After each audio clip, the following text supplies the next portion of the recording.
Bismillahirrahmanirrahim. Assalamualaikum warahmatullahi wabarakatuh. Nama saya Amrillah.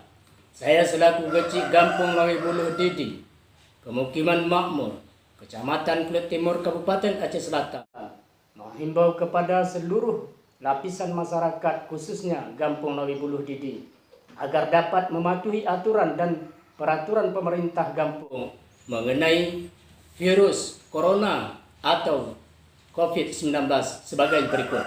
1. Agar dapat menahan diri untuk sementara bagi masyarakat kami yang ada di luar daerah atau di perantauan, jangan pulang kampung dulu demi menjaga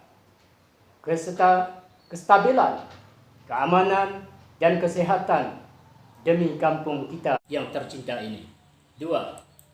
Bagi masyarakat kami khususnya para pelajar atau yang kuliah di luar daerah yang sudah pulang ke kampung atau yang mau pulang ke kampung, saya harap untuk melaporkan diri ke pos relawan siaga COVID-19 yang telah kami siapkan. 3.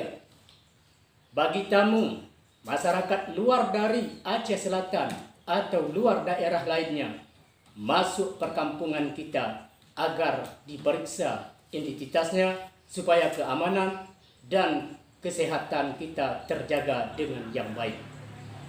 Amin, amin ya rabbal alamin. Demikian kata himbauan saya agar dapat dimaklumi. Terima kasih.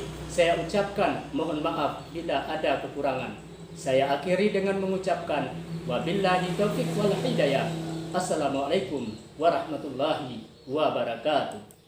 Selamat bersatu, selamat memberantas corona atau penyakit yang berat di negara kita ini dengan mengucapkan kalimat la ilaha illallah. Selamat demi untuk rakyat kita.